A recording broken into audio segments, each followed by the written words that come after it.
Namaste and welcome to this session titled The Mother and New Consciousness. I'm joining you from Pondicherry, the home of Sri Aurobindo Ashram, as many of you may know. It's a small city in by the bay in southeastern coast of India. And before I start with my topic, let me express my heartfelt thanks to Professor Joe Cronin, a friend and ex-colleague at IMA Antioch, where I had the opportunity to work for several years, and also Dr. Falami for inviting me to present a few thoughts on this topic at the IMA Antioch Colloquium. So before I get started with my topic, let me also quickly mention that I will be sharing this PowerPoint presentation with Dr. Falami and another PowerPoint presentation as well for those of you who would like to know a little bit more about who the mother is. So let me just get started with the topic, the mother and the new consciousness. Who is this mother that I'm speaking of? The mother, whose given name was Mira Alfasa, she first met Sri Aurobindo in 1914. And as I mentioned, I'm going to share a few pictures and slides about the mother with Dr. Falami, and I would appreciate if she can share it with you all, because in this limited time, I won't have time to go into describing who the mother is, the outer life of the mother, and I want to focus more on the work, the spiritual work that she did in bringing down the new consciousness. So, but I have a few pictures just to kind of give a little bit background, a little bit personality to this embodiment of the Divine Shakti, the Divine Mother, whom we in the Sri Aurobindo community all call as simply the Mother, because that's what Sri Aurobindo started calling her as. So the mother, Mira Alfasa, as I mentioned just a while ago, came from France and joined Sri Aurobindo in 1914. But as you can see, her parents were, though born Jewish, were sort of agnostics and atheists, and mother, right from the very childhood, had not just an inclination, but sort of a sense that she's here on the earth for some very special work. And she used to go into trance and deep meditation right from her childhood. So these are just some pictures to, again, kind of give a little background. She spent several years in Japan as well after her first meeting with Sri Aurobindo in 1914. When the First World War started, she went to Japan and for 6 years. And after that, in 1920, came back again to Pondicherry. These are just some dates of significance.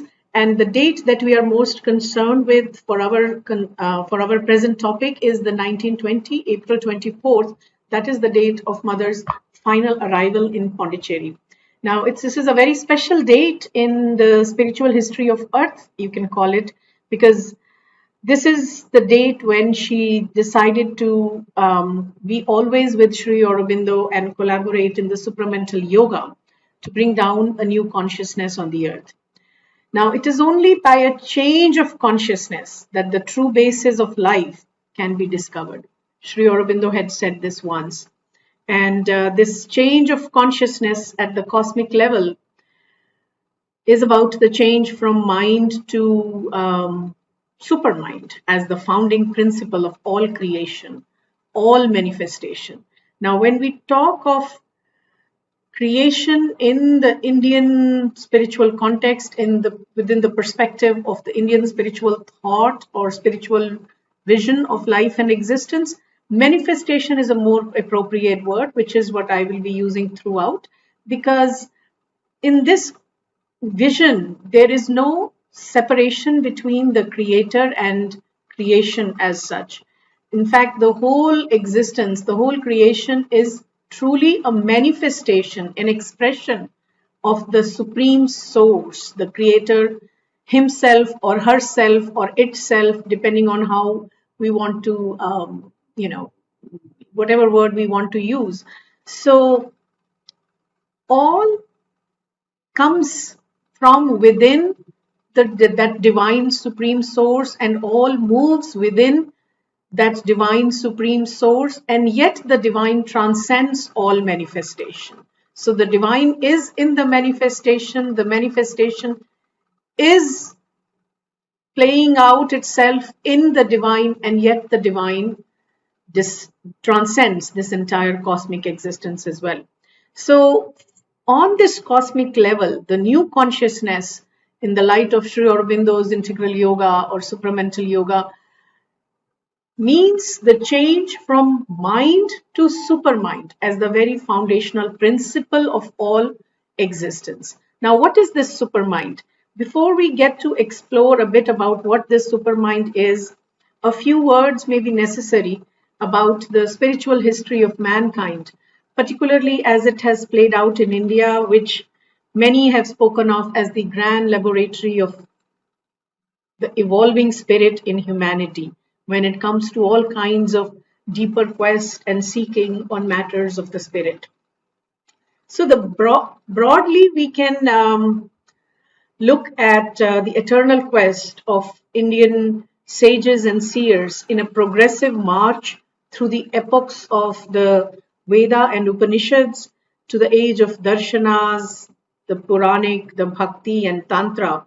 And each of these sort of deal with the conscious shaping and perfecting of one or another layer of human consciousness. The Vedic Vedantic line of realization speaks to us of this oneness of existence, the one Brahman, the Purusha, the eternal being who, as I mentioned just a while ago, inhabits, rules, and transcends the entire manifestation. And Tantra, on the other hand, is a complementary movement that concerns itself with the truth of the multiplicity of the manifestation. So the Vedic Vedantic line is concerned more with the oneness that inhabits and transcends the manifestation, and the Tantra is concerned with the more of the multiplicity of the manifestation itself. So in other words, this tantric discipline concerns itself with illumining the very physical layer, the very material nature of consciousness, which is where the multiplicity of manifestation comes in. And it does this by focusing on the release of very energies and forces of Prakriti. That's the word we use in Indian tradition to describe nature.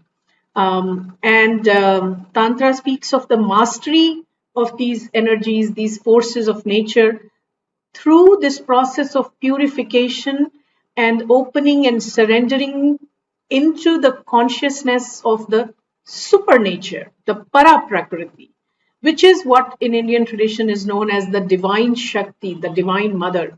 So what is it that we call this Divine Mother or Divine Shakti or the para prakriti? It is essentially the executive power of the Supreme Being, the Supreme Creatoric Consciousness, which is truly in charge of all the manifestation. So we have in Indian scriptures stories about how the Trinity of gods who are responsible for creation, preservation, and dissolution of existence, how they find that their source themselves is in the Divine Shakti, the Divine Mother, who is the mother of all these gods as well. So this is the supreme creatoric consciousness is what is known as Divine Mother in the Indian tradition.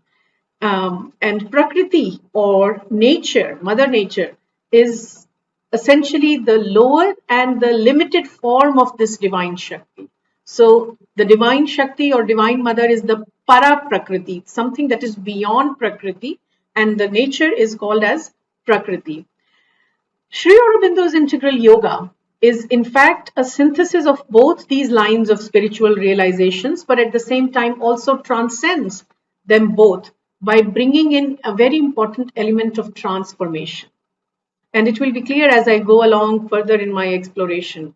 So while integral yoga has its own forms and processes of integrating the Vedantic and Tantric disciplines, some of the important aspects of Tantric yoga, the Tantric path of spiritual realization or Tantric path of spiritual seeking, such as the ascent of the consciousness, and also that nothing really can be done except through a descent of the force of the Shakti herself. The force of Divine Mother descends. Only then this ascent is also possible. These are fundamental to integral yoga.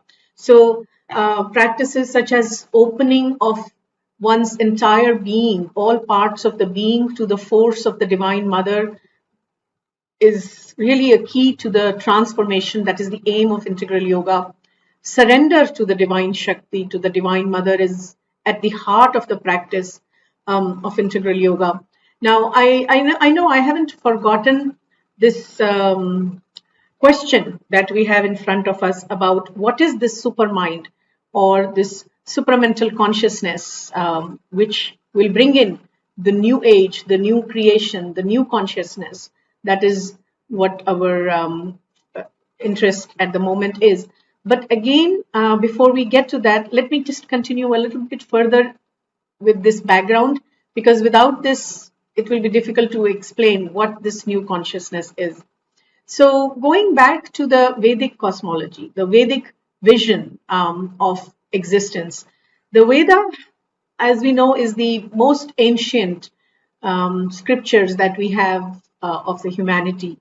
And as Aurobindo speaks of it, this is the Veda actually is an most ancient psychological science and art of spiritual living.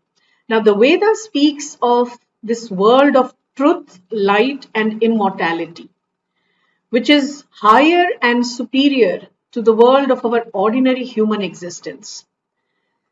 This home of the truth is also conceived as the higher hemisphere of existence. And the term used in Indian language, Sanskrit, is Parardha, or the triple world of Sat, Chit, Ananda. Sri Aurobindo makes a little modification. He calls it Sat, Chit, Tapas, and Ananda. So this is like a triune, a trinity. Sat, Chit, Tapas, and Ananda. Sat is pure existence. Chit, Tapas is consciousness force. Chit is consciousness.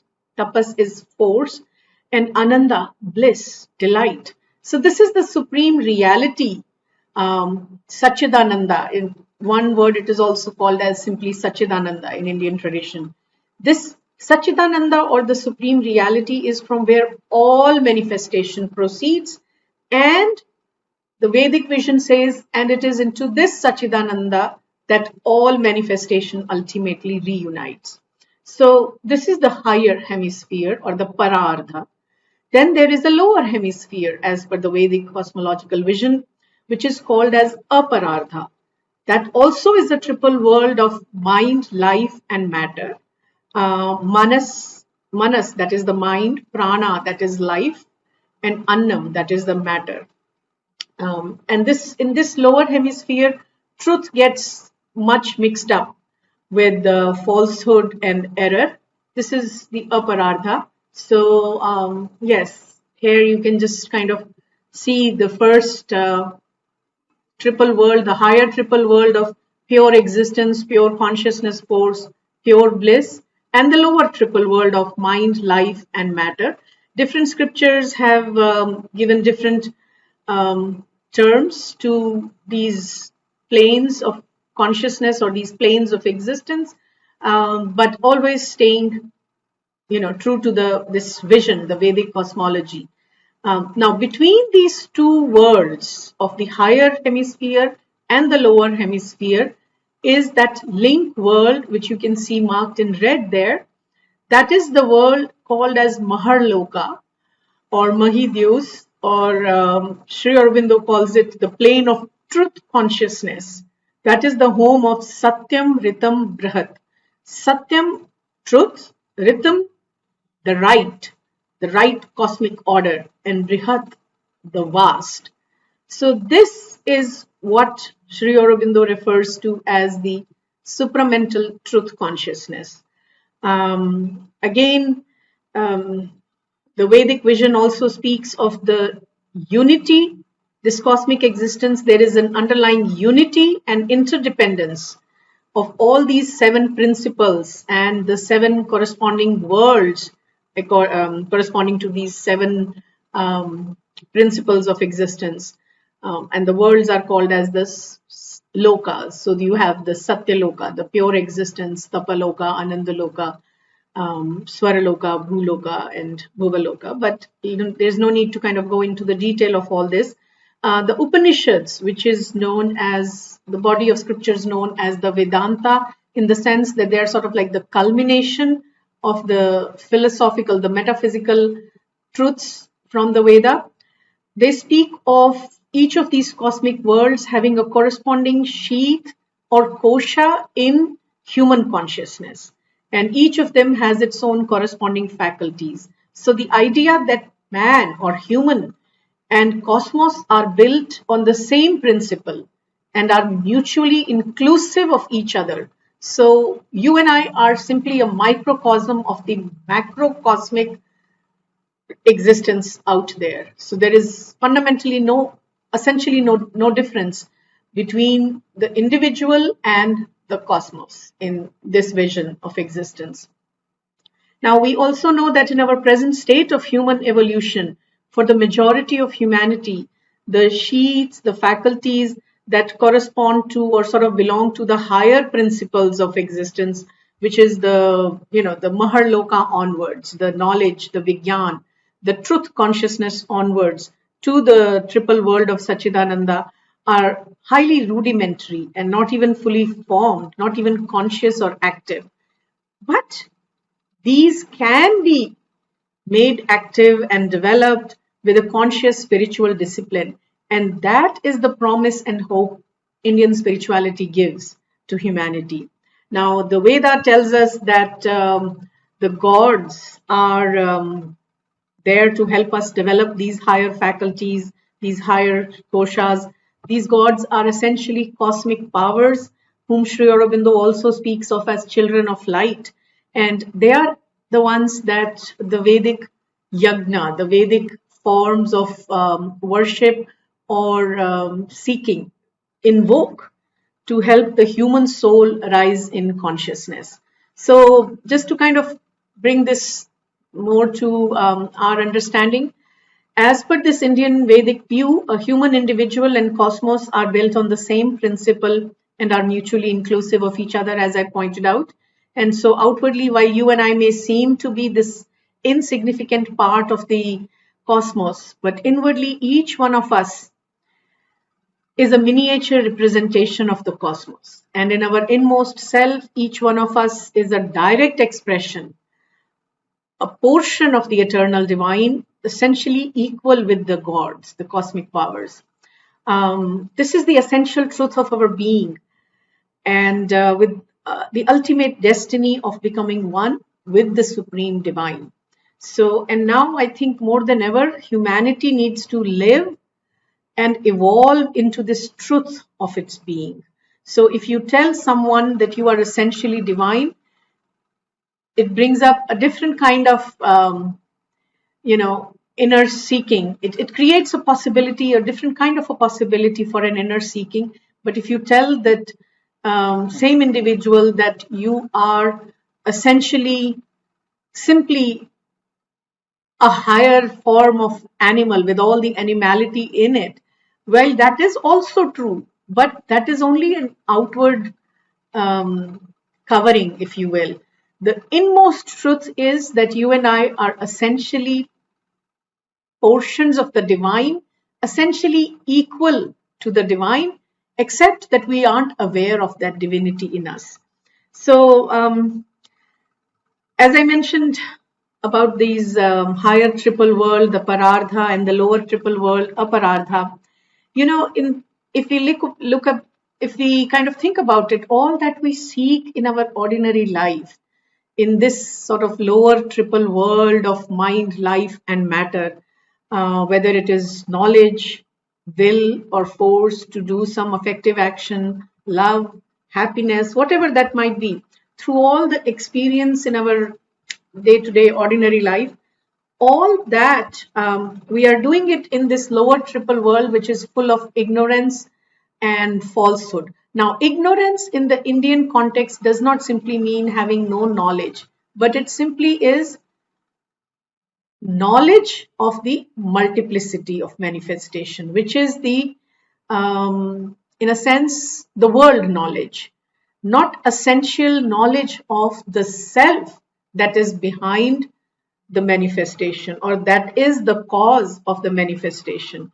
So all that we are seeking in this world of triple lower world of ignorance, avidya, that is the Indian word that we use, are nothing but in a way distortions or limitations or even perversions of what these things are, whether it is knowledge, will, force, happiness, love. What we are seeking in the lower triple world is a distortion of what these things are in their true essence in the higher triple world. So this is another interesting, important point. So kind of like, our ordinary love, that is nothing but a poor, distorted reflection of the true love of the divine. And because this ordinary love is often clouded and covered with the incessant cravings and clingings of human ego, how can this love ever be a truly transforming force in the world that is full of conflict and division? We are constantly hungering for happiness, pursuing pleasure. These are nothing but darkened, even somewhat perverted forms of the true bliss, the true ananda, the true delight that we are inwardly seeking. The power or the will that we are seeking for effective action in the world, that we so passionately are pursuing for whatever goals we have set for ourselves in life, all that is again an imperfect and faltering attempt to seek that true alignment with the divine will, the divine force, that chit tapas, that consciousness and force, which is in fact the true cause and the true force behind all manifestation, behind all that happens in existence. And similarly, the highest knowledge that our mind gropes with, that our mind and intellect seek to acquire, is an uncertain or even a partial shadow of that absolute, all inclusive, all comprehending knowledge that is attained only by a complete identity with the known. And that happens only at the plane of truth consciousness, that link world that I mentioned, the Maharloka, the plane of truth consciousness, which Sri Aurobindo also speaks of as supermind. So the mystery of supermind is now getting clear. So this is why it's so important for us to shift. It's so important that the basis, the fundamental basis of all cosmic existence is elevated from the mind, which is at present the basis of all cosmic existence, to the higher world, the higher cosmic plane of supermind. And the process through which one arrives at the true nature of all that we are seeking in our lower existence, that is what we are seeking in ignorance or avidya of the lower existence, is essentially yoga or sadhana or spiritual pursuit. So, as I mentioned, avidya or ignorance of the lower triple world is knowledge of the multiplicity. Vidya, knowledge, true knowledge, is in the highest spiritual sense in the Indian tradition, is the consciousness of the unity. So, while both avidya and vidya are required for us to have the complete knowledge, that is the world knowledge and self knowledge, in the Indian tradition we also find that avidya leads up to a certain point. Beyond that, One has to rise from avidya to vidya to get to the highest truth of the nature of things. Okay, so I was just talking about the yoga, the process through which we get to the true nature of things. So once Mother was asked to describe what is yoga, and she had sketched a most simple and most profound drawing to illustrate the meaning of yoga. So yoga is that conscious route which takes the human to the divine. So if this lower circle here in this drawing represents human, and the top little squarish thing is the divine. Yoga is that straight path that takes human to the divine.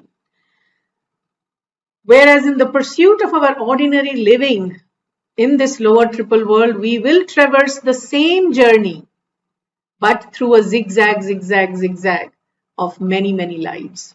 So yoga is that conscious approach, the systematic approach of walking the path to the divine. Ultimately, that is the destiny of all. That is why Sri Aurobindo's one of his most famous lines is, all life is consciously or subconsciously a yoga. But the point is to make it conscious so that we can hasten the process of evolution. So Sri Aurobindo had defined yoga as the means by which one arrives at union with the truth behind things. This is that inner discipline which leads us from the consciousness of the outward and apparent to the consciousness of the inner and real. A change of consciousness, he said, is the whole meaning of the process of yoga. Now, isn't this change of consciousness an individual pursuit? Isn't yoga something by which one arrives at gradually with the union with the divine in one's own inmost being, leaving aside both the outer being and nature as well as the outer larger chaotic world just as they are? This is a limited and an incomplete line of thinking, that yoga is something that is only an individual pursuit and that is only concerned with uniting with the divine in one's inmost being, leaving aside the outer world as is. And this kind of limited and incomplete thinking has been there for various reasons, but the primary reason one could say is that humanity for very long has had a very limited conception of what the world is and what is the divine's purpose of the entire manifestation. And the mother had once spoken of quite eloquently about three conceptions of the world. And as I go through these three conceptions, you will get a sense of what conception of world will bring us to this understanding of how a new consciousness is important for the next level of evolution of consciousness for humanity and for the earth. So the first conception of the world, what the mother described, she said this could be labeled as a Buddhist conception of the world or a Shankarite. Now, Shankara, as many of you may know, was a great Indian philosopher, a great Indian darshanik.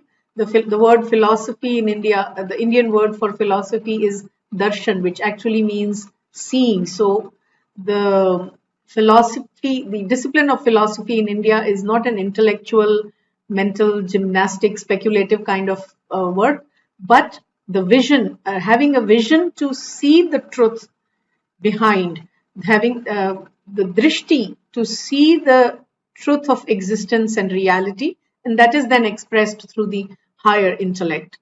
But Shankara was an Advaitic, non-dualistic, monistic philosopher, sort of like the exponent of the Advait Vedanta, the non-dual school of Vedanta, the Vedic thought. And according to this conception of the world is an illusion, a field of ignorance and suffering due to ignorance, which is the lower triple world that we said. The one thing that is to be done is to get out of it as soon as possible and to disappear into the original non-existence or non-manifestation. Because the Buddhist view, is sort of like the anatman, the non-manifestation. The higher world is also the non-manifest, the unmanifest world. So the thing to be done by a yogi, by a spiritual seeker, is to merge and to kind of become dissolved into that original non-existence. So that is one conception of the world and the one purpose for which one is seeking spiritual realization. The second conception of the mother that she described is the Vedantic, the true Vedic, vision of the world, but as it has been commonly understood or rather misunderstood, according to which even the lower triple world, the lower existence that I spoke of, the world is essentially divine. For the divine is omnipresent there. And there are various ways in which the manifestation or the stories of creation have been explained in various scriptures as to how the divine himself or herself, the divine mother, the supreme creatrix consciousness herself plunged into the world, into the matter itself. So the divine is omnipresent there. But the exterior expression, because in this world of mind, life and matter, everything gets distorted, obscure, ignorant, even perverted. The outer expression has become distorted and obscure. So the thing to be done by one who is seeking the truth behind the outer distortions is to become conscious of that inner divine and remain fixed in that consciousness without troubling about the world. For this external world, as per this view, cannot change and will always be in this state of unconsciousness and ignorance. So there is no redemption for the world. The only redemption, the only release, spiritual release that is possible is for the individual, who again will be escaping from the world while recognizing that the world is also a manifestation of the divine, because the world is within the world the divine exists, and yet the divine chooses to remain obscure. This, if you think about it even logically, doesn't even make sense. If the divine has chosen to plunge herself into the world itself, what would be the reason if she or it chooses to remain obscure and ignorant? So that's where the third conception that the mother explained in her conversation was what she labeled it as the Sri Aurobindonian view, the Sri Aurobindonian conception of the world, which is that the world as it is not the divine creation that it is meant to be, but an obscure and perverted expression of it. So the meant to be part is important. It is not the expression of the divine consciousness and will, but this is what it is meant to become. It has been created to develop into a perfect manifestation of the divine under all his forms and aspects, which are light, knowledge, power, love, beauty, harmony, force, all of that. All divine things are supposed to be manifested in the world, but they are not yet there. And because they are meant to be manifested, that is what the divine's purpose or divine's will is in this whole manifestation. And this, she says, is our conception of the world and the aim we follow. So what we are beginning to see in this conception of the world is that integral yoga is concerned not only about the individual release, actually that is where it starts from, but this is a yoga for the entire humanity, the entire world, the entire existence, the entire earth consciousness, to make earthly life into a life divine. So this is where we get to this understanding of what integral yoga is and what new consciousness is. So our present existence, as I've been explaining, is the result of or a creation of this mental consciousness, which in turn is of course limited by and subject to its own nature, which is the nature of the mind itself. And I know I'm kind of skipping huge chunks about what is the nature of mind, but this could be maybe a lot of you may already be familiar with. But Sri Aurobindo actually goes into the whole range of mind, from mind to supermind. There are various levels of mind. So what we ordinarily understand mind is probably the lowest of those ranges of mind. So he speaks of the higher mind, intuitive mind, illumined mind, overmind, and then supermind.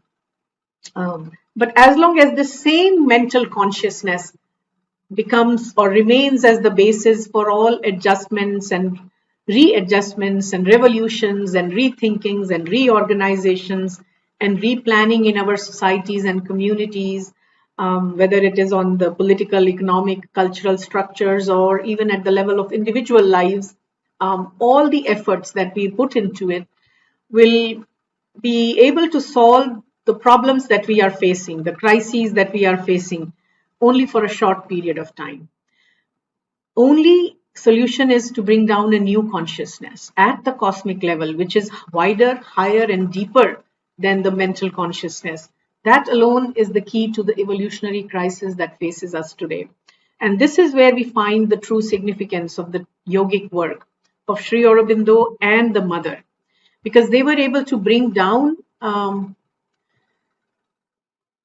the earth a new supramental truth consciousness, which alone is capable of not only manifesting a new creation, but also sort of like accelerating the very pace of evolutionary process that is working behind the outer march of humanity and world. So in most of the old yogas, in most of the old spiritual paths, the aim has been to sort of draw back altogether from life and enter into this greater divine truth, where one lives no longer in the mind and the ego, and grows into this inmost truth of one's being above mind, life, and body. So even in the old yogas, the aim has been to transcend the lower triple world of mind, life, and body, and to rise higher to the higher consciousness, but without worrying about, without being concerned of what happens to the lower plane. But the aim of integral yoga, as I just had it right here, is not only to, in fact, Sri Aurobindo wrote this in a letter to one of his disciples, is not only to rise out of the ordinary ignorant world consciousness into the divine consciousness, but to bring the supramental power of that divine consciousness from that plane of truth consciousness down into the ignorance of mind, life, and body, so as to transform them.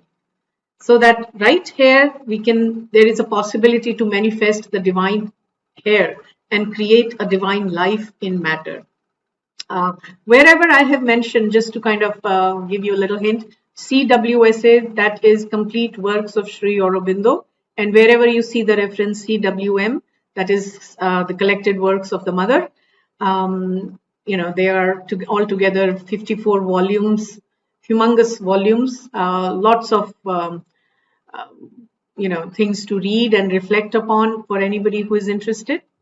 So this is where we kind of get a sense that integral yoga concerns itself with all life and aims at the complete change of consciousness to transform the life to its truer essence, not merely connecting the lower with the higher, but rather transforming the lower existence to its higher essential truth through a descent of the higher consciousness and force.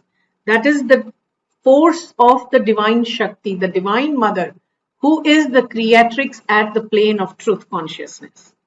So this is where we get a sense of what is this new consciousness. Another important date, 29th February 1956. During a collective meditation with the Mother in the ashram playground, a stupendous event happened. An event that opened the gateway for the next future of the earth consciousness. The manifestation of the supramental, the truth consciousness in the earth consciousness was achieved on this day. On 24th July 1957,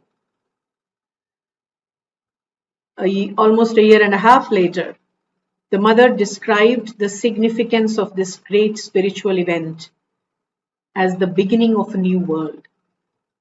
She said that up to now, all that has manifested of the divinity is the world, that the present world that we know.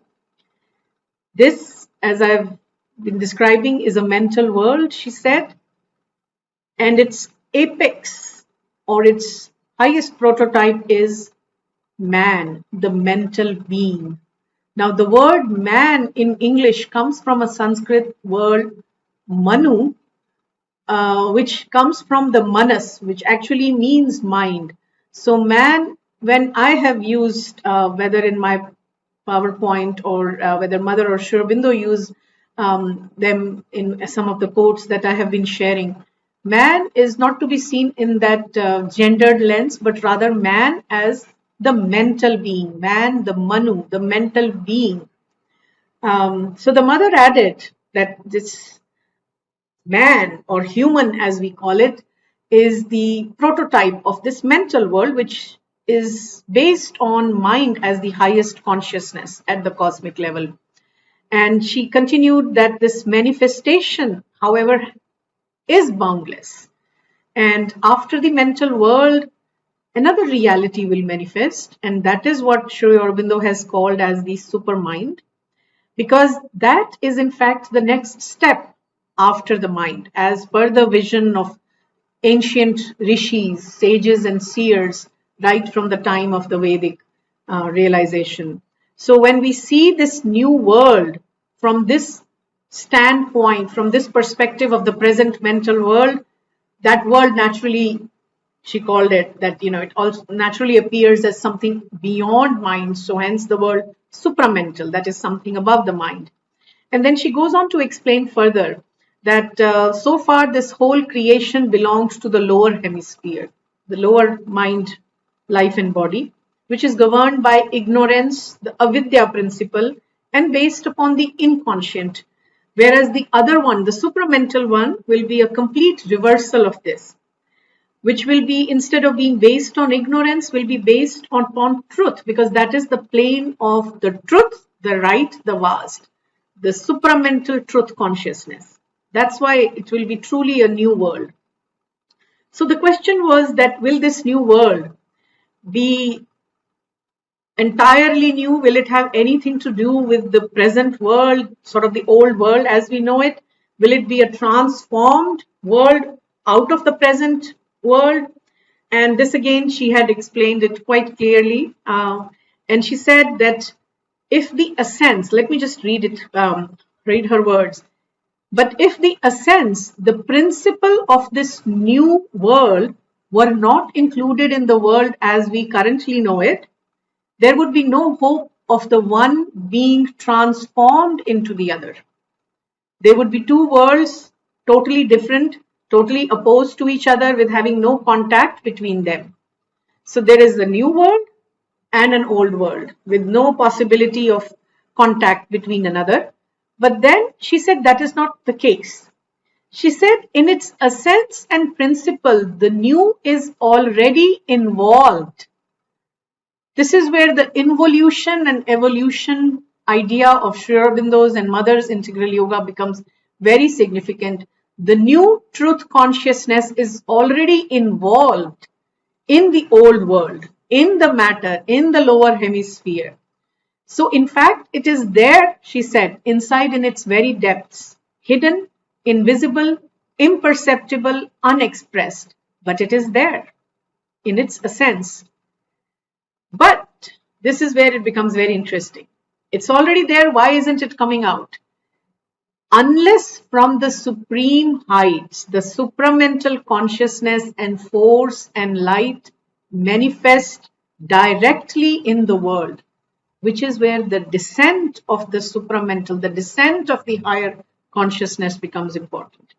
Unless that highest supramental consciousness, force, and light manifest directly in the world, as it happened a year and a half ago, that is 29th February 1956. This supermind, which in principle is at the very bedrock of the material world, it would never have had any possibility of manifesting itself. So this is the yogic work of Mother and Sri Aurobindo, that they made it possible to bring down that highest consciousness down on the earth plane. So this is this divine declaration by the Mother, the spiritual collaborator of Sri Aurobindo, of a revelation of that stupendous inner movement in a progressive unfolding of the truth right here in the material world. This manifestation of the new supramental consciousness that has activated the principle of supermind, which was already hidden at the very base of matter, that's the decisive action from the Supreme.